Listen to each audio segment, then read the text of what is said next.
그 농지 임대차 계약에 대해서 보고 그 다음에 다음으로 가도록 할 건데 185페이지 보면 가로 9번에 별표가 3개 되어 있단 말이에요. 원래 이제 농지 임대차 계약은 못 하는 거예요. 원래 농지 빌려주면 안 되는 거예요. 다만 뭐 몸이 아프다든지 아니면 깜빵을 갔다 와야 돼, 그런 경우라든지 군대에 갔다 와야 된다든지 불가피한 사유가 있으면 그때는 빌려줄 수 있어요. 예외적으로. 그때도 빌려줄 때는 동그라미 1번처럼 서면 계약을 하도록 돼 있고, 4번 남았죠. 동그라미 2번 농지 임차인도 대항력을 인정받아요. 대항력이 뭐죠? 농지 주인이 바뀌었을 때 새 주인한테도 자신의 그 임차권을 계속 주장할 수 있어서 계속 농사 지을 수 있는 권리가 생기는 걸 얘기합니다. 대항력. 그러려면 동그라미 2번에 있듯이 뭘 갖춰야 되느냐, 농지를 차지하고 그 다음에 또 뭘 갖춰야 돼요? 농사 짓는 확인을 받으셔야 돼. 농사 짓고 있다는. 그러면 다음 날부터 대항력이 생기는 거예요. 동그라미 2번에 보면 둘째 줄에 말이에요, 시군 면장에 확인을 받는다고 되어 있죠. 그 확인은 농사 짓는다는 확인이에요. 아까 농지 취득 자격증이면 농사 지으려고 그래요 라는 그거죠. 그래서 이 농지 취득 자격증명은 시군 면장이 끊어주는데 농사 짓는 확인도 시군 면장이 해주는 거예요. 아, 이 사람 농사 짓고 있어요 지금, 이렇게. 그러면 그 밑에 줄 보면 인도받은 경우, 농지를 차지하고 있는 경우에는 다음 날부터 제3자한테 효력이 생긴다, 이렇게 돼 있어요. 이게 농지 임차인의 대항력이에요. 그리고 임대차 기간은 동그라미 3번처럼 최소한 3년 이상 하게 돼 있어요. 이 말은 농지 임대차와 관련해서 혹시 3년 밑으로 해도 3년 한 걸로 보는 그런 조문까지 있어요. 그 동그라미 3번하고 동그라미 4번까지. 요게 이제 주택이나 상가도 최단 기간을 보장하는 제도가 있죠. 그래서 주택 같은 경우는 1년 해도 2년 이렇게, 상가도 6개월 해도 1년 최단 기간 보장하는 게 있죠. 농지는 어떻게 해요? 2년 해도 3년. 그래서 계약할 때부터 3년 이상 계약하게 법은 돼 있고요. 밑으로 해도 3년은 보장해 준다. 이게 동그라미 4번이죠. 그런데 마찬가지로 뭐 수박 농사 짓겠다는 사람이 1년만 계약을 했어. 임대차 기간 1년 할 수 있어요. 1년 동안만. 그러면 임차인은 1년 동안만 계약을 했으니까 1년 다 농사 짓고 나서 적성에 안 맞는다 하면서 때려치고 나갈 수도 있는 거예요. 그러니까 1년 계약하면 임차인은 1년만 주장할 수도 있다. 거기 동그라미 5번이죠. 거기서 3년 미만으로 정한 기간에 유자가 빠졌어요. 유효함을 주장할 수 있다. 유효함을 주장할 수 있다. 효자 앞에 유가 빠졌죠. 이건 주택이나 상가도 이런 게 있죠. 그런데 농지에서 독특한 건 동그라미 6번이에요. 임대인도 1년이나 2년을 주장할 수 있어요. 요건 주택이나 상가는 없는 거예요. 그 농지를 세 놓는 사람이 나 군대 2년 갔다 올 테니까 2년간 농사 지을 사람 해서 손 들고 나온 사람하고 계약해서 2년을 하면 임대인이 너 2년간만 농사 짓고 그 다음에 비워 할 수 있다는 얘기예요. 왜냐면 사유 자체가 2년간 군대 갔다 올 거니까. 그러니까 동그라미 6번은 중요한 게 뭐냐면 불가피한 사유가 꼭 있어야 되는 거예요. 근데 아까 임차인이 수박 농사 짓겠다고 그랬을 때 나 1년간만 빌릴게. 그것은 불가피한 사유가 없어도 돼요. 그냥 기분이야, 기분. 나 1년간만 하고 싶어. 그러면 1년은 해도 돼요, 임차인은. 근데 임대인은 불가피한 사유, 법에 정한 사유가 있을 때만 3년 밑으로 할 수 있는 거예요. 그래서 동그라미 6번까지도 1번부터 6번까지 하나도 뺄 게 없어요. 그 다음에 동그라미 8번 보면 농지 임대차에서도 분쟁이 많이 생겨요. 주로 임대차 기간이나 아니면 또 뭐예요? 임대료에 대해서 분쟁이 생겨. 그럼 어디 가서 분쟁조정 신청할 수 있겠다? 어디 쫓아가서? 시장, 군수, 구청장이다. 그 시군구청에 가서 뭐요? 분쟁조정 신청할 수 있습니다. 그런 얘기 하는 거예요. 동그라미 8번이죠. 자, 그 다음에 가로 10번에 보면 주말체험 용록 나왔어요. 그거 보면 가만히 보면 농사 짓지 않는 사람일지라도 주말 농장용 농지를 갖다가 소유권 취득할 수 있어요. 농사 짓지도 않는데 어차피 취미로 할 거니까. 1번. 그런데 이걸 이용해서 투기적 거래를 되게 많이 해요. 그러니까 농지를 투자하신 분들은 주말 농장 하겠다고 취득하는 경우가 거의 대부분이에요. 요건 쉽게 농지증을 받을 수 있으니까. 그래서 동그라미 2번처럼 투기적 거래 수단으로 이용되지 않도록 하기 위해서 취득하는 면적을, 소유할 수 있는 면적을 1000제곱미터 미만으로 제한을 둬요. 제한을 둬. 요걸 시험에서 그렇게 많이 내죠. 그 1000제곱미터라고 하는 것은 식구가 소유하고 있는 면적을 다 합친 면적이에요. 합친 면적. 1인당 면적이 아니고. 그래서 계속 그걸 물었죠. 세대별 합산 면적이라는 걸 꼭 알아두셔야 되겠다. 그 다음에 이제 동그라미 3번처럼 농지 취득 자격증명 있어야 돼. 주말 농장도. 그 다음에 동그라미 4번, 동그라미 5번 두 개가 이번에 생긴 건데 중요하죠. 동그라미 4번. 뭐냐면 주말 체험 영농 계획서는 내야 돼. 그것도 그냥 보면 현실적으로 대충 내도 될 것 같아요. 큰 어려움은 없어. 그 다음에 또 뭐가 있냐면 동그라미 5번. 그래서 발급기한이 7일로 늘었어요. 그래서 4번, 5번이 출제가 유력하다는 거예요. 그러니까 아직까지도 이제 주말 체험 영농 목적으로 농지를 소유하려고 한다 그러면 투자할 수 있는 길이 열려 있긴 합니다. 근데 이제 농지 대장 같은 거 이거 만들거나 그럴 정도까지는 아니니까 규제를 그렇게 세게 하지 않는 거니까 아직도 이 주말 농장용 농지를 취득해서 투자하는 길은 아직도 열려 있다. 이 취득하는 것도 그렇게 어렵진 않다. 근데 면적은 좀 제한이 있어요. 1000제곱미터 미만. 자, 그 다음에 제일 마지막에 보면 농업진흥지역이라고 있어요, 여러분. 이 농업진흥지역은 절대농지야. 절대농지를 우리가 이해하기 쉽게 우리가 생각하면 그거예요, 그거. 논인데 바둑판 모양의 논 있죠. 경기정리한 거. 옛날 박정희 정권 시절에 많이 했어 그거예요. 그래서 옛날 산에 가면 논도 오고 막 꾸불꾸불하고 막 그랬었는데 다 경기정리해가지고 좀 좋게 만들었죠. 그게 절대농지. 농업진흥지역이라고 하는 거예요.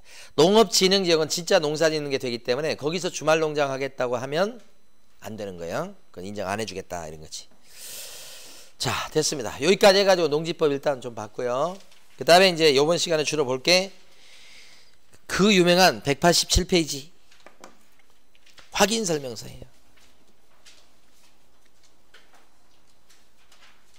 여러분들이 이제 그 자격증을 따셔가지고 사무실 오픈하시거나 취직을 하시면 확인 설명서 요거 적어주는 것을 늘상 많이 공부할 거예요. 일하시게 되면. 그래서 실무하고 많이 관련돼 있죠. 한 문제 정도는 뭐 반드시 나온다고 보고 이 확인 설명서가 양식 자체가 4개가 있어요, 여러분. 확인 설명서 1번, 2번, 3번, 이렇게 4번 양식 이렇게 4개예요, 4개. 요게 물건이 뭐냐에 따라서 확인 설명서 서식이 4가지지. 중개 대상 물건이 주거용 건축물. 주거용 건축물은 이제 아파트나 빌라 같은 게 되겠죠. 그 다음에 비주거용 건축물. 비주거용일 때는 2번을 써주고. 그 다음에 토지를 갖다가 소개시켰을 때는 3번 써주고요. 중개 대상 물건 중에 이거 3가지, 이거 말고 임목이나 광업재단, 공장재단 이것도 중개상물에 들어가죠. 근데 이거 평생 여러분 중개할 일이 없어 이거요. 이걸 써줄 일은 없고 땅 할 때는 이것도 써줘야 되겠죠. 드물 거고 거의 이제 요게 제일 많이 써먹는 서식이겠죠. 만약에 상가를 중개한다 그러면 요거 써주는 거예요. 요거. 거의 1번, 2번 정도 쓰고 잘 안 쓰고 그러겠죠. 주로 1번 쓰겠죠. 그럼 만약에 오피스텔 많잖아요. 오피스텔을 중개하면 1번 써주는 거예요? 2번 써주는 거예요? 3번은 아닐 거고.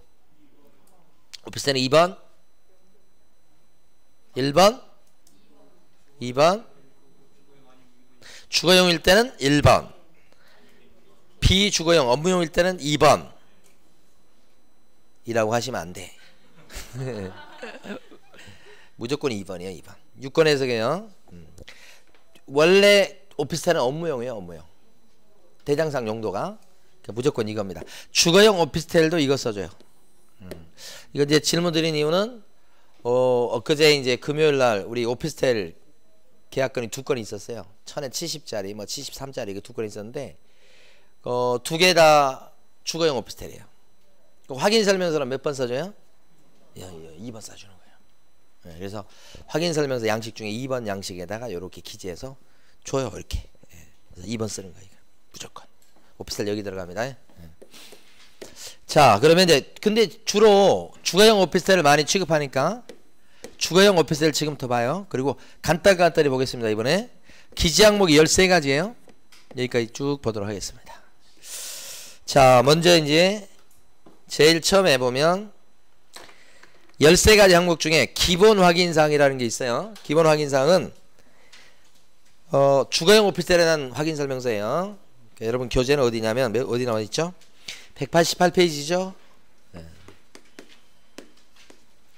그래서 기본 확인사항은 8개예요. 8개. 1번부터 8번까지. 이걸 기본 확인사항. 이따 하겠습니다만은 출제되는 포인트가 딱 정해졌어요. 기본 확인사항이냐 좀 이따 배울 세부 확인사항이냐 구별하는 게 거의 한 문제예요. 기본이냐 세부냐 이런 식으로.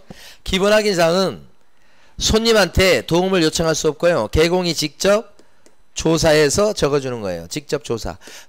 직접 조사할 만하니까 조사하는 거예요. 도움을 받을 필요 없는 거예요. 그게 1번부터 8번인 기본 확인사항이에요.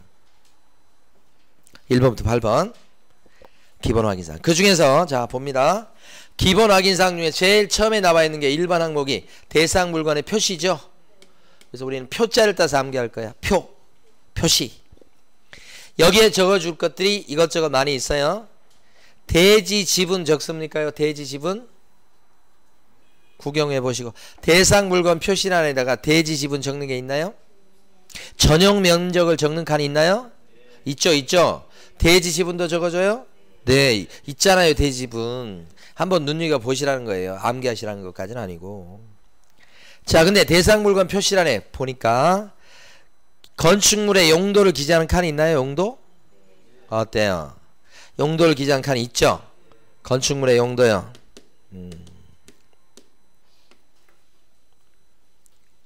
이게 근린생활시설이냐 공동주택이냐 뭐 이런 거예요. 네, 그게 바로 용도죠. 이 대상물건 표시란에 적는 것은 용도입니까? 용도지역입니까요? 용도죠. 용도지역은 들어보셨죠? 주거지역이냐 관리지역이냐 이런 게 용도지역이죠.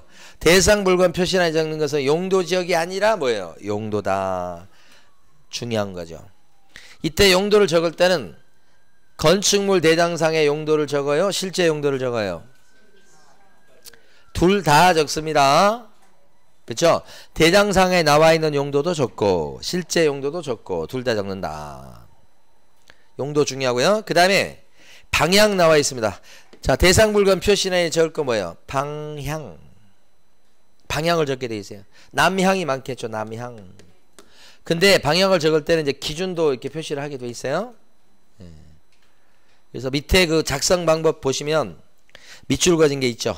뭐라고 돼 있냐면 방향은 주택일 때는 뭐가 기준이죠? 출제 영순이 거실이나 안방을 주시라고 그래요. 그러니까 거실에서 창문 난 쪽 방향, 안방은 보통 거실 안방이 같이 붙어 있으니까 안방에서 창문 난 쪽 방향을 얘기하는 거예요. 그러니까 기준이 뭐예요? 주실. 주택은 뭐가 기준이에요? 주실. 출제 영순이 만약에 그 밖의 건축물은 상가 같은 거 얘기하는 거예요. 상가 같은 경우는 방향을 적어줄 때 동향이다 남향이다 적어줄 때 뭐가 기준? 주된 출입구. 밑에 밑줄 거는 거 있잖아요. 별표 치시고 확실하게 알아두시고. 자, 이것들이 대상물건 표시란에 적는 거 방향이 있어요. 자, 세 번째 대상물건 표시란에 내진 능력 적습니까? 내진 능력? 네. 한참 우리 막 지진 또 많이 나가지고 우리가 막 긴장했었잖아요. 그것 때문에 요 서식에 들어온 거예요. 그러니까 내진 능력이나 내진 설계 적용 여부는 건축물 대장에 나옵니다, 여러분. 그거 보고 적어주는 거예요. 어디에 적어줘요? 어떤 항목에? 대상 물건의 표시란에. 표자. 표자는 표시요, 무조건 표시. 자, 마지막 하나 더 있어요. 밑에 위반 건축물 여부. 제일 마지막 거. 여기 위반 건축물이 있다 없다?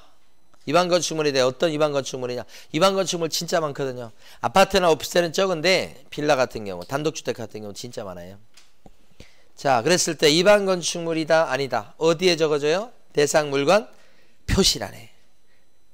근데 위반 건축물을 갖다가 확인할 때는 뭘 보고 조사하고 확인해요? 건축물 대장. 건축물 대장에 노란 딱지로 위반 건축물이라고 표시가 되어 있어요. 그걸 보고 확인한다. 출제된 거죠? 다시. 위반 건축물은 뭘 보고 적어요? 건축물 대장이에요. 그래서 위에 보면 건축물 대장상에 위반 건축물 여부라고 되어 있죠. 그래서 네 가지 다시 대상 물건 표시란에 적는 거 네 가지. 용도, 방향, 내진, 위반 건축물. 이렇게 네 개. 그거 많이 읽어주셔야 돼. 그 말고도 뭐 준공 연도도 있고 구조도 있고 그런데 그런 것들은 그렇게 중요한 건 아니어서 넘어간 거예요. 자, 그 다음에 이제 두 번째 권리관계죠. 빨리빨리 넘어간다고 그랬어요. 권리관계란에 적는 게 여러분 지금 그 받으신 자료 있죠? 개정 이번에 바뀌어가지고 받은 새 자료 있죠? 안 받으신 분 이따 받으세요. 권리관계란에 적는 게 몇 가지냐면 네 가지입니다. 이제는 네 가지 출제가 될 것 같아요. 이건 권리관계란에 적는 거 2번 항목인데 권자를 따서 우리가 암기할 거예요. 권자. 권리관계란에 적는 거 뭐가 있어요? 첫 번째 등기부기재상, 또요 민간임대 등록 여부. 이렇게. 두 번째는 자, 두 가지가 이번에 추가됐죠. 세 번째 뭐예요? 갱신요구권 행사 여부. 갱신요구권. 자, 네 번째가 뭐예요? 다가구 주택의 확인 서류 제출 여부. 이렇게 네 가지. 그래서 예를 들어서 이제 기존에 그 자료 없으신 분은 요 두 개를 써두시면 돼. 여기다 동그라미 치시고 등기부기재상, 민간임대 등록 여부 두 가지가 추가됐기 때문에 계약 갱신 요구권 행사 여부하고 다가구 주택 확인 서류 제출 여부하고 두 가지. 우리 주택에서 보면 요거 있죠. 요거 갱신 요구권 요거 제도 배우죠? 다음 주에 배울 거예요. 갱신 요구권 행사했는지 안 했는지를 체크하는 서류가 있어요. 여러분 실무적으로 가면 한 장짜리 서류예요. 그거 가지고 보여주고 그 다음에 다가구 주택 확인 서류도 마찬가지. 보통 동사무소에서 출력 받아 가지고 띄울 수 있는데 그것도 한 장짜리입니다. 등기부에 나오는 게 아니에요. 둘 다. 그래서 권리관계란에 적는 거 네 가지가 뭐라고요? 눈을 감기고 그냥 대답을 듣고 싶네. 눈을 감게 하고. 그리고 자꾸 그렇게 하면 돼요. 사실은 네 가지가 첫 번째 등기부기재상, 두 번째 민간임대 등록 여부는 주택임대사업자 등록을 해놨냐 안 해놨냐 그거예요. 실무적으로는 주임사라고 얘기하죠. 주택임대사업자 등록했다 안 했다 줄여서 주임사 얘기하는 건데 돼 있으면 됐다고 하고 몇 년짜리라고 하고 이렇게 하는 거예요. 안 돼 있으면 해당 없음 이렇게. 갱신요구권 행사 여부. 마지막이 뭐예요? 다가구 주택의 확인 서류 제출 여부. 줄이면 그냥 다가구 주택이라고 하셔도 괜찮아. 자, 됐어요. 근데 그 페이지 제일 끝에 가시면 근저당이 설정됐을 때는 뭘 적어준다고요?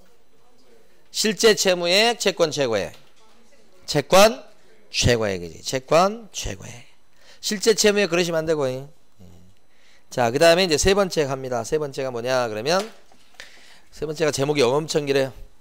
토지 이용 계획 이렇게 돼 있고 그 다음에 공법상 이용 제한 거래 규제. 이건 바뀐 게 없어요. 이건.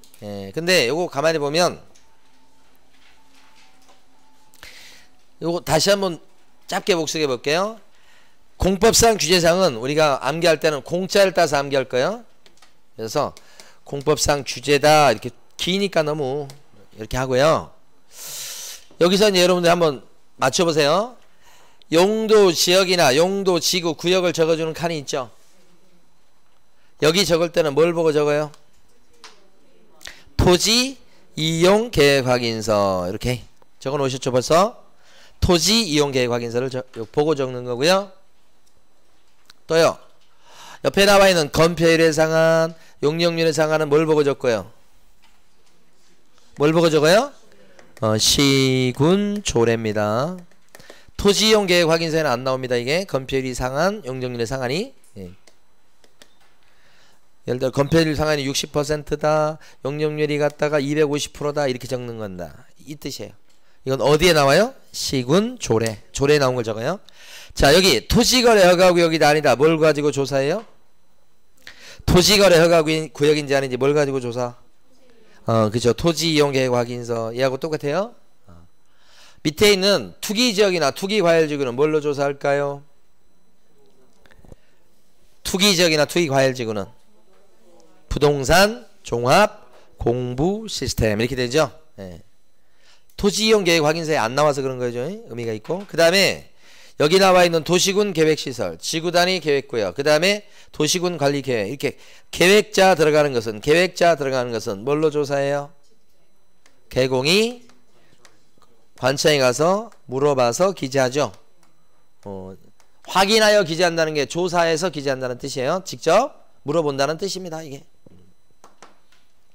다시 한번 복습해 봤습니다. 이거 예. 연결할 수 있도록 하셔야 되고 계획자 나오면 개공이 직접 확인한다고요. 그런데 제일 끝에 가시면 임대차를 소개할 때는 나왔죠. 임대차를 소개할 때는 여기 나와 있는 요 항목을요 적어줘야 되는 거예요? 안 적어줘도 되는 거예요? 안 적어줘도 되죠. 그래서 우리 이제 보면 아까 오피스텔 전세 계약이잖아요. 두 개 다 월세 계약이잖아요. 그럼 이 항목을 적어줬겠다 안 적어줬겠다? 안 적어줘지. 근데 사장님이 또 시간 남으면 막 적어주는 사장님도 계셔. 그러니까 사장님마다 틀린데 적어주면 뭐 좋고 나쁠 건 없는데 안 적어줘도 상관은 없다 이런 뜻입니다. 뭐일 때? 전월세는. 전세랑 월세는. 제일 끝줄이 아직 시험에 안 나온 거란 말이에요. 공법상 규제사항은 임대차를 소개할 때는 기재를 생략한다. 맞아요? 틀려요? 제일 끝줄. 공법상 규제사항은 임대차의 경우는 기재를 생략한다. 그러면 맞아요? 틀려요? 틀리다고요. 생략한다 그러면 안 되지. 생략할 수도 있다지. 예?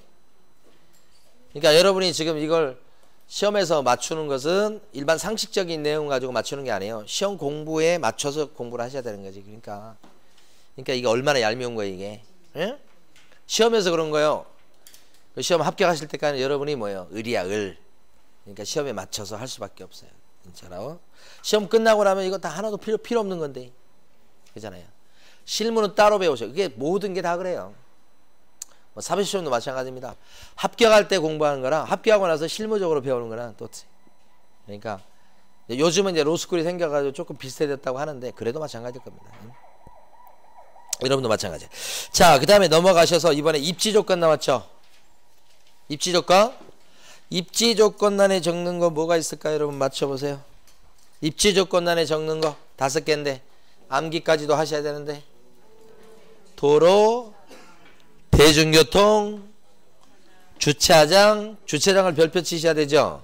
교육시설, 그 다음에 판매 및 의료시설. 그러니까 백화점이나 이마트도 여기 들어가요. 그 다음에 무슨 뭐 삼성병원 이런 것도 여기 들어가요. 그쵸? 삼성병원 이런 것도 여기 들어간다는 얘기지. 아이고. 그래서 암기하실 때 글자 따서 어떻게 암기해요 우리? 도, 대, 차. 주차장 이거 입지인가 싶어요. 근데 입지예요. 도대차 교판 이렇게 해요. 자, 그 다음에 요건 넘어갔습니다. 자, 그 다음에 밑에 보시면 관리에 관한 사항 나오죠. 관리에 관한 사항란에 적어주는 거 2개인데 뭐하고 뭘까요? 이렇게 한 번씩 읊어보시면 돼요. 막 이거 암기해야 되거나 그 정도까지는 아니고. 관리에 관한 사항란에 적는 거 하나가 경비실, 또 하나가 관리주체. 빌라 같은 경우는 어떻게 써요? 경비실이 있다 없다? 보통 빌라는 없고 관리주체는 자체관리이겠죠. 그 총무님 뽑잖아. 그래서 자체관리 이렇게 2가지인데 관리에 관한 사항란은 관자를 따서 암기할 텐데 관리에 관한 사항은 주차장 있어요 없어요? 주차장 없어요. 주차장 어디에 나오는 거? 입지 조건. 주차장이 주인공이요. 뭐든지 주인공이 있단 말입니다. 그 다음에 이제 6번에 보면 비선호시설 나오죠. 이 말이 뭐예요? 선호하지 않는다는 뜻인가? 혐오시설 얘기해요. 혐오. 좋아하지 않는다는 뜻이에요. 자, 비선호시설을 적어주는 거예요. 1km 안에 있는 거. 비선호시설 중에 여러분들 상식적으로 좀 생각나는 거 뭐 있어요? 주변에 있으면 안 좋은 거. 화장장 난리 나겠죠. 화장장이 웬 말이냐 이런 플랜카드 막 붙잖아. 또요. 쓰레기 소각장, 무슨 하수 종말 처리장 이렇게. 저 옛날 살던 그 빌라촌에 거기 이래 병원이 조그만 건 아니지 그래도 조금 큰 병원이 있었는데 거기가 영안실이 생긴 거예요. 그래가지고 그 바로 앞에 플랜카드가 붙었어요. 영안실이 웬 말이냐. 그래가지고 이제 뭐 영안실 설치하는 것도 뭐 어디 또 뭐 신고도 하고 그런 모양이죠. 근데 결국 영안실 생겼어요. 그냥 플랜카드 몇 번 붙이고 끝났지 뭐. 자, 여기까지 별거 없어요. 자, 7번 주목하셔야 돼. 7번 넘기시고 7번 오른쪽 페이지인가요? 예정 금액 등이라고 돼 있죠. 여기 세 가지 보셔야 되는데 예정 금액 등 칸에 적는 게 세 가지예요. 자, 첫 번째 뭐예요? 예정 금액. 얼마에 거래하기로 했다. 예정 금액. 두 번째 적는 게 뭐예요? 개별 공시지가 제곱미터당. 세 번째 적어주는 게 뭐예요? 건물의 공시가격. 요 공시가격은 건물 가격 얘기하고 여기 공시가는 뭐예요? 땅이죠. 땅. 개별 공시가죠. 이 세 가지를 적어준다는 걸 먼저 알아두셔야 돼. 자, 두 번째는 이 세 가지를 적어줄 때는 중개가 완성된 때의 예정 금액이나 공시가를 적습니까? 중개가 완성되기 전 공시지가나 예정 금액을 적습니까? 그치, 전자. 완성된 때 하시면 안 돼요. 그래서 밑에 밑줄 그어져 있지만 전자에 동그라미 치시고 된 때 그러면 안 된다고요. 자, 하나 더 이제. 여기서 개별 공시지가나 건물의 공시가격은 만약에 임대차를 소개한다 그러면 요 공시지가나 공시가격은 반드시 적어줘야 됩니까? 임대차라면 어떻게 해요? 안 적어줄 수 있죠? 기재를 생략할 수 있다. 생략한다가 아니죠. 또 생략 뭐예요? 할 수 있다. 그거 체크하시면 돼요. 요거 몇 차례 나왔죠? 요것은 그래서 요 7번은 그래도 좀 주목하셔야 되는데 얘는 예정 금액은 글자 따서 암기할 때는 예자를 따서 암기해요. 비선호시설은 비자를 따서 암기할 거고요. 요 관리에 관한 사항은 관자를 따서 암기할 겁니다. 앞으로 그 다음에 8번 별표. 8번 항목에 적어주는 게 뭐예요? 기본 확인사항 중에 제일 마지막 게 8번이죠. 그럼 8번에 적어주는 게 뭐냐 그러면 취득할 때 부담할 조세하고 조세의 종류하고 세율이죠. 요거 이렇게 취득 관련 조세. 그러면 이것도 세 가지를 알아두셔야 돼. 첫 번째 여기 확인설명서에 8번 항목에 적는 취득 관련 조세를 적죠. 그게 세 가지예요. 뭐가 있어요? 세 가지. 이따 또 복습할 거지만 그치. 첫 번째가 취득세, 두 번째가 농어촌 특발세, 세 번째가 지방교육세. 이게 세 개. 첫 번째가 그 세 가지 기억하셔야 돼요. 자, 취득세, 농특세, 지방교육세. 여기에는 재산세 적습니까? 아니요. 종부세 적어요? 아니, 재산세나 종부세는 소유 관련, 보유 관련 조세죠? 이번에 그 뉴스 나온 거 보니까 재산세하고 종부세 깎아준다고 그렇게 뉴스 나온 것 같은데 그렇습니까? 세상을 등지고 사시는 것 같아. 재산세 깎아준다고 그렇게 얘기하더라고. 예? 좀 많이 깎아줬으면 좋겠네. 재산세, 종부세 이런 거 좀. 그거야. 거기는 여기 안 들어가 적는 게. 두 번째, 이 세금은 중개가 완성된 때 조세를 적습니까? 완성되기 전에 조세를 적습니까? 전이지. 전자에 또 동그라미. 완성되기 전이죠. 거기까지. 두 개요. 자, 세 번째. 요 세금을 갖다가 적어주는 것은 혹시 전세나 월세 계약을 했을 때는 세금을 적어주나요? 이건 매매일 때 생기는 세금이잖아요. 전세나 월세일 때는 취득세, 농특세, 지방교육세가 안 생기잖아요. 그래서 임대차의 경우에는 뭐라고 지금 밑줄 그어져 있어요? 제외된다고 돼 있잖아. 그렇게 세 개? 요것도 한 두 차례 나왔지. 제외된다. 이번에 그 오피스텔 월세 계약을 하러 갔는데 저희는 손님지 쪽이에요. 그러니까 우리는 손님을 붙인 거고 저쪽은 이제 물건지예요. 오피스텔 물건지인데 거기 물건지 가서 물건지 사장님이 보통 계약서 쓰고 확인 설명서 써요. 예, 그래서 이제 그날 가가지고 이제 황당한 일이 생겨서는 안 되기 때문에 그 전날 계약서를 좀 보내달라고 해서 카톡으로 우리가 받아갖고 저장을 해갖고 이제 일단 검토를 해서 의견 조율을 하거든요. 근데 확인 설명서도 보통 이제 보내달라고 하면 좋을 텐데 확인 설명서까지는 보통 보내달라고 안 하고 현장 가서 보는데 가서 딱 봤더니 확인 설명서에 취득세가 4.6%로 돼 있는 거예요. 농특세 뭐 이렇게 적혀 있는 거예요, 세 개가.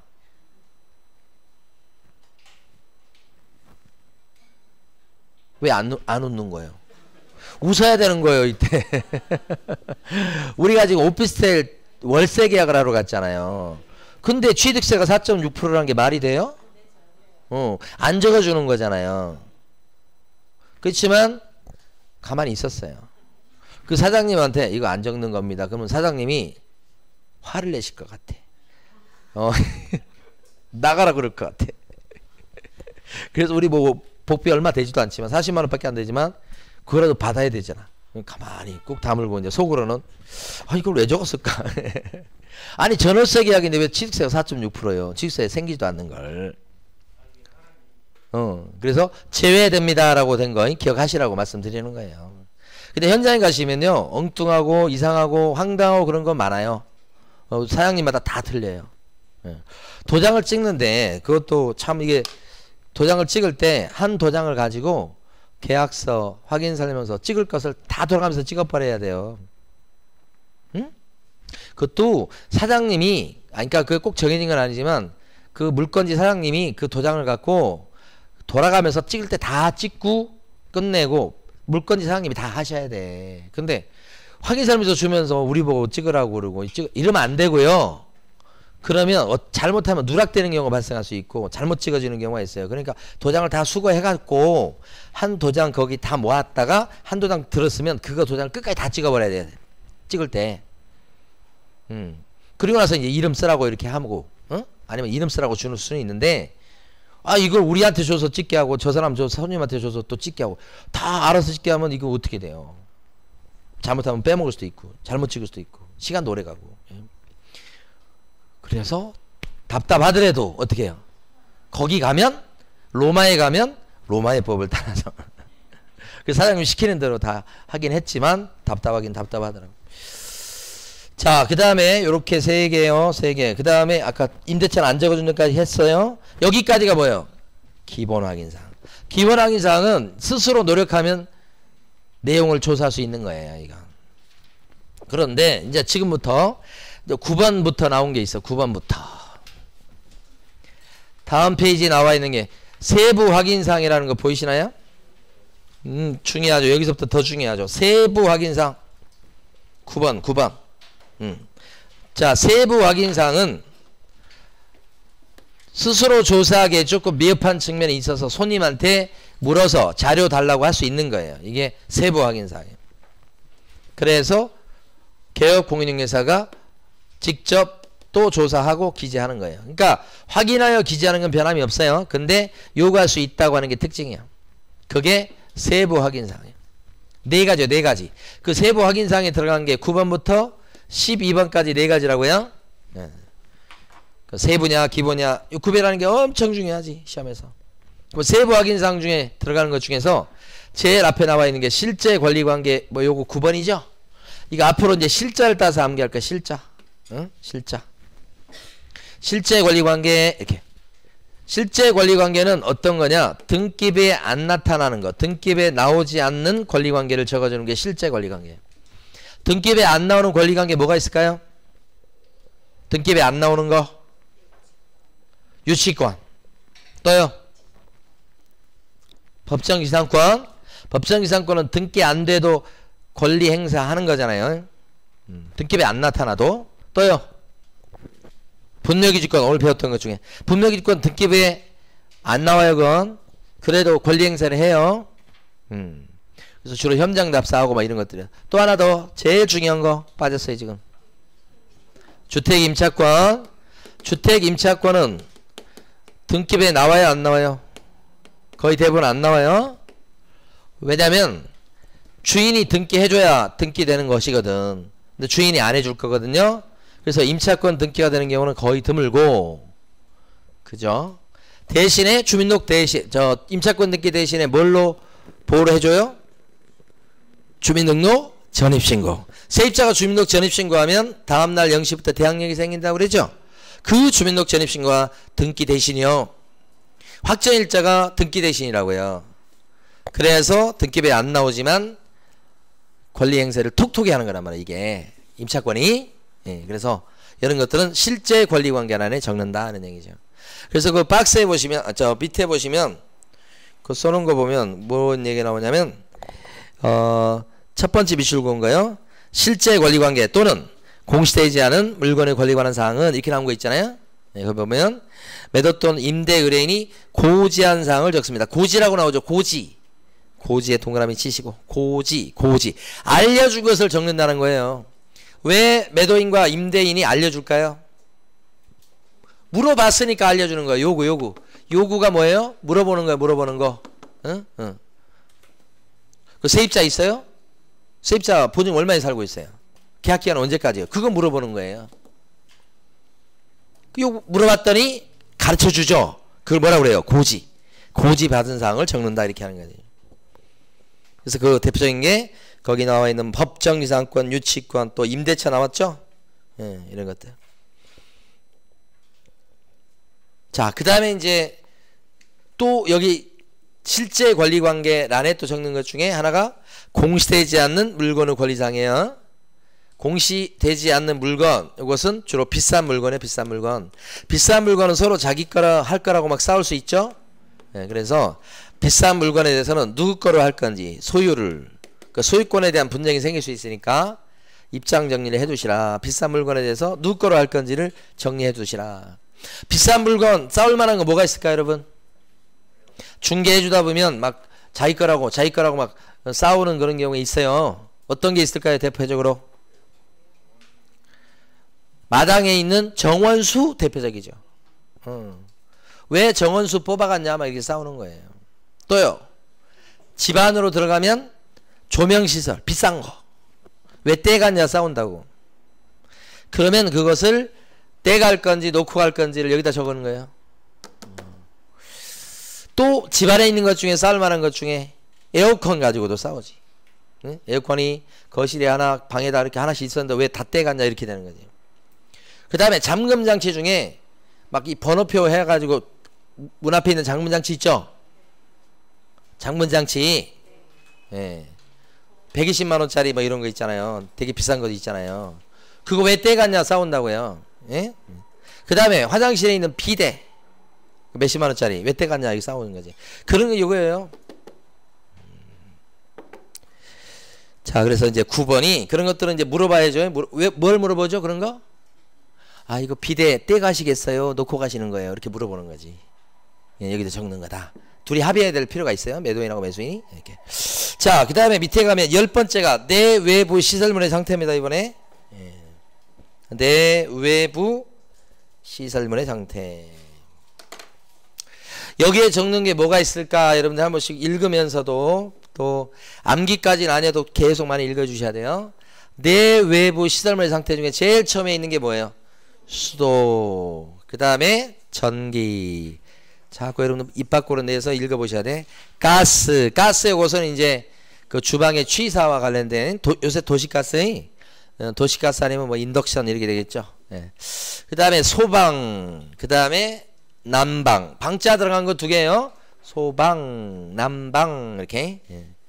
그 다음에 승강기. 그 다음에 배수 이런 거예요. 자, 그러면 이 내외부 시설물의 상태인데 여기서 핵심적인 단어는 우리 암기할 때는 내자를 따서 암기할 거예요. 내자를 따서 암기할 텐데 중요한 단어 중에 또 하나가 시설입니다. 내외부 시설이니까요. 시설. 끝에 시설자를 붙였을 때 말이 되는 것들이 여기에 들어가는 것들이에요. 그래서 수도시설, 전기시설, 가스시설, 소방시설, 난방시설, 승강기시설, 배수시설, 주차시설. 주차장 여기 들어가요? 안 들어가요? 안 들어간다고요? 적으시라고. 지금 맞췄다고 해서 내일도 맞추는 건 아니다.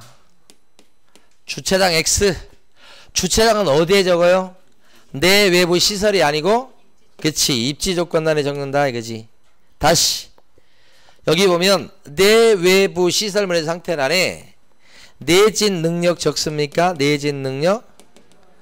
없죠. 안 적죠? 자, 내진 능력은 어디에 적어요? 내진 능력은 어디에 나오는 거예요? 대상 물건에. 표시란이에요. 표시란. 대상 물건 표시란 1번. 네. 자꾸 어느 항목에 적는지를 연습을 자꾸 하셔야 돼. 자, 이거요. 이거 벽면 상태. 벽면 상태 적어요. 내 외부 시설물의 상태니까 벽면 상태 적을 것 같잖아요. 안 적어요. 벽면 상태는 어디 적어요? 다음에 11번 항목에 따로 나오죠. 11번 항목에 뭐가 있어요 지금? 그치, 벽면, 바닥면, 도배 나오죠. 바닥면도 여기 아니죠. 도배도 여기 아니죠. 얘네들은 어디 나와요? 따로 있죠. 벽면, 바닥면, 도배 따로 있잖아요. 이렇게 내 외부 시설물의 상태에는 승강기 있습니까? 승강기? 있어요. 승강기 있어요. 네. 자, 그러니까 이런 것들이 이제 시험 문제 나왔을 때는 어렵게 될 수 있어요. 여러분 쉬운 게 아니에요 결코. 그러니까 많이 서식을 구경도 하시고 익히셔야 돼요. 자, 그러면 요 내 외부 시설물의 상태 중에서 제일 중요한 게 뭐냐 그러면 제일 시험에 많이 나온 건 소방이에요. 소방. 소방시설. 소방이다 그랬을 때 적어주는 게 뭐냐? 단독 경보용 감지기예요. 불났을 때 울려주는 거. 단독 경보용 감지기. 단독 경보용 감지기. 비상벨 그러시면 안 된다고. 비상벨이 아니고 뭐라고 하셔야 돼? 단독 경보용 감지기. 이렇게. 이게 주거용 건축물에 대한 확인 설명서니까 그렇습니다. 예. 이따 또 해봐요. 그런데 어쨌든 주거용이니까 단독 경보용 감지기. 우리끼리는 그냥 경보기. 우리끼리는 자, 비상벨 아니고 뭐요? 경보기. 주거용은 경보기예요. 비상벨 아니고.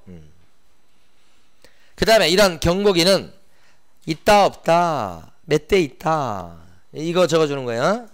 그리고 이때 중요한 것은 아파트는 포함이에요, 제외요? 제외. 아파트는 다 있다고 보고 아파트는 뭐요? 제외하고. 이것도 출제될 가능성이 높아요.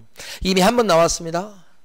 아파트 포함으로 나올 가능성이 높아요. 이번에 제외라고 하셔야 맞습니다. 아파트를 포함해서 주거용 건축물에 대해서는 단독 경보용 감지기 설치 여부를 기재한다. 아파트 포함해서 그러면 안 된다고. 뭐라고 하셔야 돼? 제외. 두 가지 꼭 알아두셔야 돼. 두 가지. 자, 그 다음에 난방 방식 뭐 쭉 있어요. 승강기 배수 이런 것들 보시고. 어쨌든 소방이 제일 중요해요. 자, 그 다음에 작성 방법 한번 보세요. 어떻게 작성하는지. 밑줄 그어진 거 한번 읽어보시게요. 크게. 밑줄 그어진 부분. 자료를 뭐 한다고? 요구하여. 이거 중요해. 요구하여. 요구해갖고 확인하. 요구란 말이 와야 돼요. 오케이. 자, 그 다음에 11번째가 벽면, 바닥면, 도배 상태인데 벽면, 바닥, 이번에 바닥면이 생겼기 때문에 그거 좀 주의하시면 되는데 어렵진 않아요. 이제 요건 벽면, 바닥면, 도배는 따로 있다. 뭐하고 따로 있다? 내 외부 시설물하고는 별도이다. 요것만 하시면 되는 거지. 그럼 이것도 뭐예요? 요것들도 물어봐서 확인한 걸 기재하죠. 왜 물어보게 봅니까? 여기서 왜 자료 요구합니까? 벽면에 균열이 있거나 누수가 있거나 이런 걸 조사하는 게 어려워요. 농짝 드러내 봐야 돼요. 그래서 일단 주인한테 물어보고 그리고 나서 이제 나중에 정말 의심스러우면 농짝 빼는 날 언제죠? 이삿날 자세히 살펴가지고 잠금 치르고 그래야 되겠죠? 네, 그래서 일단 물어본다 이 말이죠. 이런 것 때문에 직접 조사하기 조금 미흡한 것들이에요. 이거.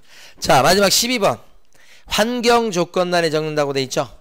환경 조건란에 적는 거 세 가지 기억해 두셔야 돼요. 자, 환경 조건란에 적는 거 하나가 일조량, 또 하나가 소음, 또 하나가 진동.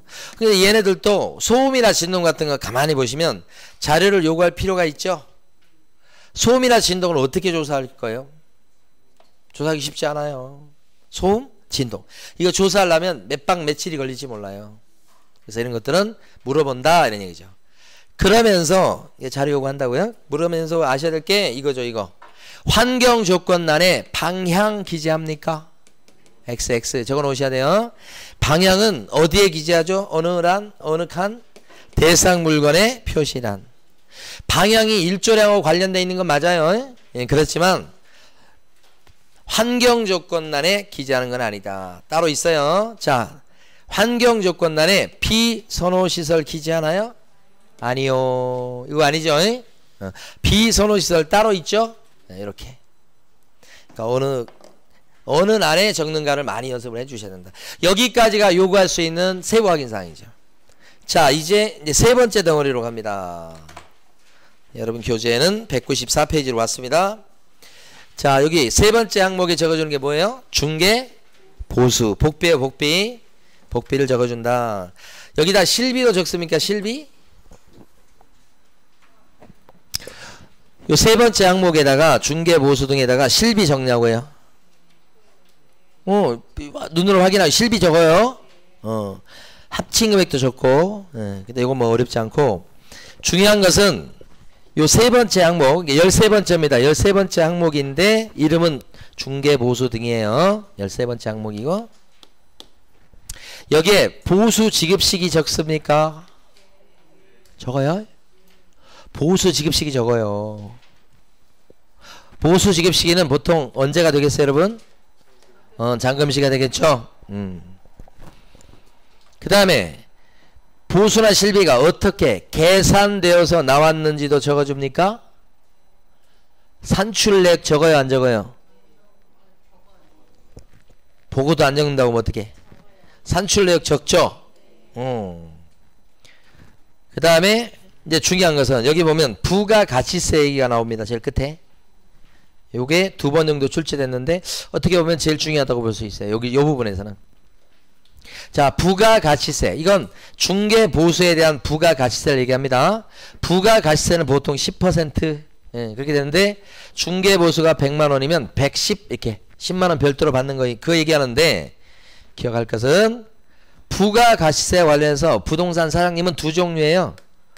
세무서 가서 사업자 등록을 할 때 일반 과세 사업자로 사업자 등록을 하신 사장님도 계시고 간이 과세 사업자로 사업자 등록하신 분도 계시고 그래요.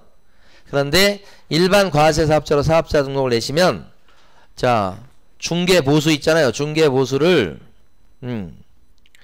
자, 100만 원을 챙기면 100만 원은 받고 부가가치세를 갖다가 부가세라고 줄여서 얘기할게요. 10만 원을 별도로 또 받습니다. 그래서 110을 친 거예요. 그 부가세 별도에서 받아요.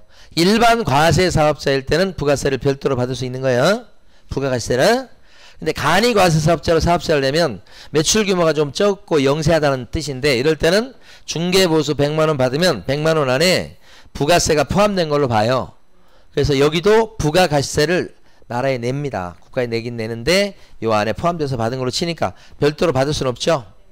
그러니까 부가가치세는 중개보수에 대한 부가세는 중개보수와 별도로 받는 경우도 있고 포함돼서 받는 경우가 있고 두 가지가 있죠. 사업자 형태가 두 가지니까 요 얘기죠. 그러면 시험 문제에 이렇게 나왔어요. 중개보수에 대한 부가가치세는 중개보수에 포함된다 라고 나왔어. O예요, X예요? X지. 보수에 포함된다 그러면 이런 뜻인데 이 경우도 있잖아요. 그러니까 포함된다 단정적으로 얘기하면 안 되죠. 자, 예상 문제. 중개보수에 대한 부가가치세는 중개보수와 별도로 부과된다.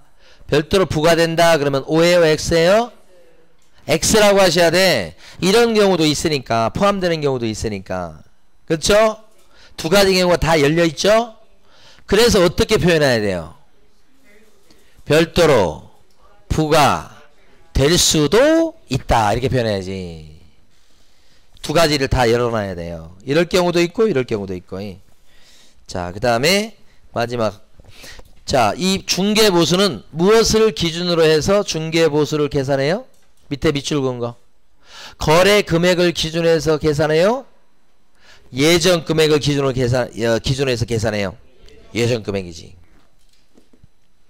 곱하기 요율. 요율할 때 뭐에 대한 요율을 곱하는 거예요? 예전 금액. 2억 7천에 거래하려고 했다. 예전 금액. 거기에다가 뭘 곱해요? 요율. 그죠? 중개보수는 예전 금액을 기준으로 계산한다. 밑줄가 돼 있죠?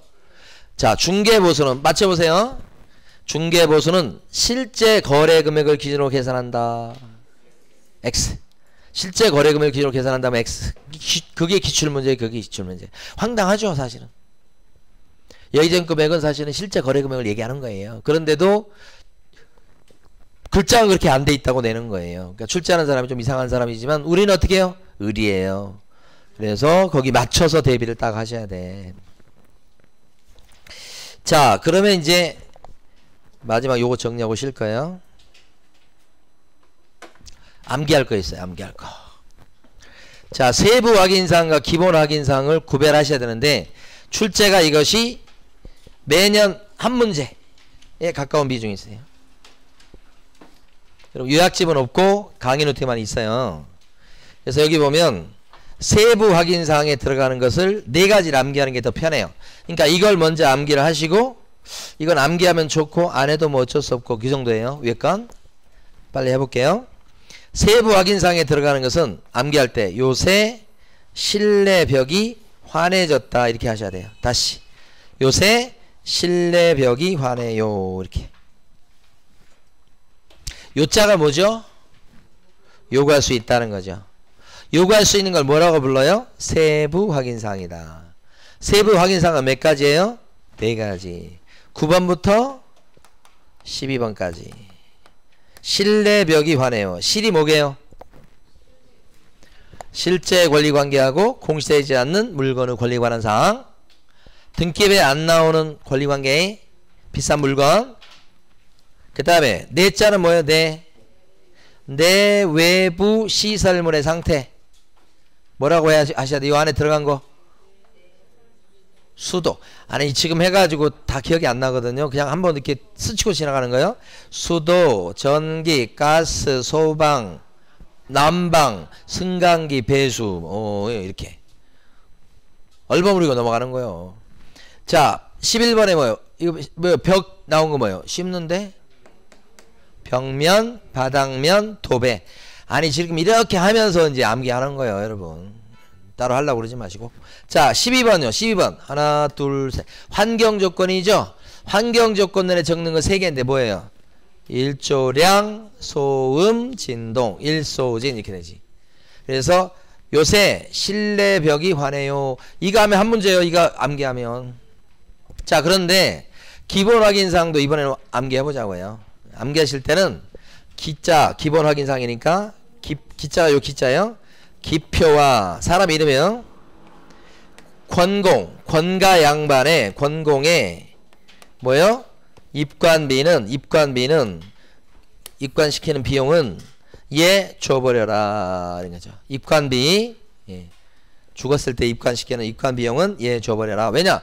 이 기표라는 사람하고 권가 양반은 120살까지 살 예정이에요. 그래서 안 죽을 테니까 입관비를 다른 사람 줘버려라 이 뜻이죠. 기표와 권공의 입관비는 얘 줘버려. 순서대로 돼 있어요. 기자가 뭐라고요? 기본 확인사항이다. 자 표자가 뭐예요? 대상 물건의 표시. 대상 물건 표시란에 적는 것 중에서 여러 가지가 있지만 대표적으로 4가지는 많이 익혀두시라. 용도, 방향, 내진, 위반건축물.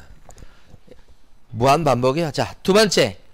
권리관계란에 적는 거 이것도 4가지인데 뭐 있죠? 등기부기재상, 민간임대 등록 여부, 갱신요건, 다가구주택. 자 3번이 공법상 규제사항이죠. 엄청 많아. 그죠? 이것저것. 자 4번 입자가 뭐예요? 입지조건이죠. 5개 암기한 거 있죠. 도, 대, 차, 교, 판 이렇게 주차장 나온 거예요. 자 5번 관자가 뭐예요? 관자로 딴 거 관리에 관한 사항 2개인데 경비실하고 관리주체하고 자꾸 익혀두시라고. 그 다음에 6번 B가 뭐예요? 비선호시설, 혐오시설. 다른 건 없죠? 그 항목 하나죠? 그 다음에 7번 뭐예요? 7번. 예자. 예 줘버려라. 예자는 예전 금액이죠? 하나, 둘, 세 개예요. 예전 금액 정리 세 개 뭐예요? 예전 금액, 개별 공시가, 건물의 공시가격. 세 개. 그 다음에 8번. 조자가 뭐예요? 예 줘버려라. 조세. 취득 관련 조세죠? 취득 관련 조세죠? 이것도 세 개인데 뭐예요? 취득세, 농어촌 특별세, 지방교육세. 오케이. 그래서 기표랑 권가 양반의 입관비는 예 줘버려라. 이렇게 되는 거지. 끝난 줄 알았죠? 자, 여기까지 암기하셔야 돼. 우리가 지금까지는 확인설명서 1번 서식만 공부했어요. 근데 시험에는 확인설명서 2번이나 3번 서식도 시험에 나와요. 그러면 2번이나 3번 서식은 1번 서식에 비해서 뭐가 다르냐를 비교해서 알고 계셔야 돼. 비교해서 알아야 되는데 요게 이제 좀 복잡하긴 한데 암기하면 좀 어려운 문제가 나왔을 때 맞출 수 있어요. 이거. 실제 기출문제도 최근에 보면 한 두세 번 정도 출제가 됐기 때문에 대비를 하실 필요가 있다. 이제는 해야 된다. 그러면 일단 확인설명서 서식이 몇 가지라고 그랬어요? 여기까지 하고 쉴 거예요. 확인설명서 서식 4가지죠. 4가지를 암기를 하시는데 주, 비, 토, 입 이렇게 4가지. 주, 비, 토, 입. 주피터의 입술 이렇게 기억하시고 큐피트처럼 주피터, 주비토, 주피터의 입술, 큐피트의 입술 이렇게 주비토, 입 이렇게. 그리고 위에 걸 암기하기 전에 내용을 먼저 해봐요. 이 환자가 환경 조건이에요. 일조량, 소음, 진동. 이 환경 조건은 주거용 확인설명서만 적고요. 나머지 없어요. 주인공 중에 주인공이에요. 그 다음에 경자가 뭐냐? 경자는 단독 경보형 감지기예요. 요약집에 없다고 말씀드렸어요. 지금 단독 경보형 감지기. 우리끼리는 경보기. 이것도 주거용만 있어요. 중요하게 여러분이 대비하실 게 이거예요. 이 주거용 건물은 소방과 관련해서 경보기를 갖다가 기재하고요. 비주거용인 상가나 공장은 비상벨을 기재하는 겁니다. 그러니까 비주거용은 뭐라고 하고요? 비상벨. 주거용은 뭐라고 하고요? 단독 경보용 감지기. 이렇게. 그래서 경보기는 주거용만 있어요? 없습니다. 주인공 중에 주인공이에요. 자, B자가 뭐예요? 아까 B 암기한 게 비선호시설. 혐오시설요. 비선호시설은 여기 적고 여기 안 적고 여기 적고 여기 안 적고 그래요. 비선호시설은. 자, 그래서 이걸 기억할 때는 P 있잖아요. B가 오다가 말다가. 어제 그랬었죠. 오다가 또 말다가 이런 식으로. OX예요. 요 두 개가 주인공. 그 다음에 여기가 조연이에요. 조연. 두 개가. 입자는 뭘 것 같아요? 입지조건. 입지조건 그럼 뭐가 생각나요? 또 도, 대, 차, 교, 판 이거잖아요. 이런 입지조건은 거의 다 있어요. 끝에만 쏙 빠져요. 공자는 뭐예요? 공자로 암기한 건 전부 다 공법상 규제예요. 공법상 규제. 공법상 규제는 땅에 대한 규제인데 거의 다 있는데 여기만 빠져요. 이걸 상식으로 해결하려면 절대 안 돼요. 암기하셔야 돼. 자, 그 다음에 여기 벽은 뭐예요? 벽면, 바닥면, 도배 3개죠. 내자는 뭐예요? 내 외부 시설물의 상태. 요건 뭐예요? 관리에 관한 사항 이렇게 되죠. 관리에 관한 사항은 2개죠. 경비실, 관리주체. 요 3개 중에서 질문, 퀴즈. 3개 중에서 세부 확인 사항은 뭐예요? 3개 중에서는 요새 실내 벽이 환해요. 자, 요 3개 중에서 세부 확인 사항은 뭐예요? 요새 실내 벽이 환해요. 세부 확인 사항이 뭐예요? 3개 중에서는 요거 중에 이거죠. 이거 실내 벽이 환해요. 얘도죠. 내 외부 요 2개죠. 실내 벽이 환해요. 이렇게 기본이냐 세부냐가 한 문제라니까요. 자, 그래서 이렇게 했어요. 그러면 벽, 네, 요거였는데 요것은 위에 요건 건축물이 있을 때 적어주는 항목이요. 건물. 여기까지 하고 쉴 거예요 지금. 건물이 있을 때 적어주는 게 돼서 1번이 주거용 뭐예요? 건축물. 2번이 뭐예요? 비주거용 건축물. 이게 3번이 나대지예요. 나대지. 건물 없는 거. 위에 뭐 주택 있고 그렇게 생각하시면 절대 안 돼. 나대지만 생각하셔야 돼. 땅만. 그러니까 요게 X예요. 여기도 X라고 하셔야 돼. 여기 보면 공장 재단, 광업 재단 그러면 건물이 있을 수 있어요, 여러분. 그런데도 X야, 여기요. 여기는 없요. 여기 공장 재단, 광업 이런 것들은 건물이 있을 수 있는데도 X라고 해요. 그래서 이게 상식으로 해결이 안 된다고요. 그래서 이건 인목만 생각해 주셔야 돼, 오히려. 자, 이렇게 했어요, 이제. 그럼 위에 걸 요렇게 암기를 해야 될 거 아니에요. 이거 뭐예요, 이게? 가로예요, 세로예요, 이게? 뭔지 모르겠네, 하여간. 밑으로 암기하고 가로 세로가 구별이 안 되네 지금. 이거 세로 같은데 세로? 세로는 주피터의 입술, 주피터 입이고 오른쪽 걸 요걸 암기를 해야 이걸 메꿀 수 있어요. 그 오른쪽 거 암기하실 때는 임금님을 떠올리셔야 돼.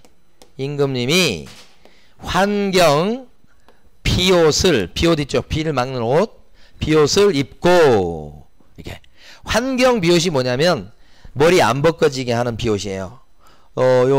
산성비가 내리잖아요. 그래서 산성비를 맞으면 머리에 벗겨지잖아. 그래서 환경 비옷이 좋은 비옷이에요. 그러니까 비옷인데 환경 비옷을 입고 임금님이 머리 안 벗겨지게 환경 비옷을 입고 그 다음에 입고가 이거예요. 입고 비옷을 입잖아요. 그 환경 비옷을 입고 어떻게 하려고 그러죠? 비가 오는데 밤 마시를 나가는 거예요. 궐 밖으로. 누구 만나러? 어우동 만나러. 근데 혼자 가진 않죠. 누구 데리고 가? 내관을 데리고 가야 되겠죠. 그 내관의 성씨가 벽씨야. 그래서 벽내관을 부르지. 측근이야 측근. 측근 중에 측근이야. 벽내관 부르면 벽내관은 이미 알아. 어디 갈지를. 그래서 신발을 임금님 앞에 대령을 해.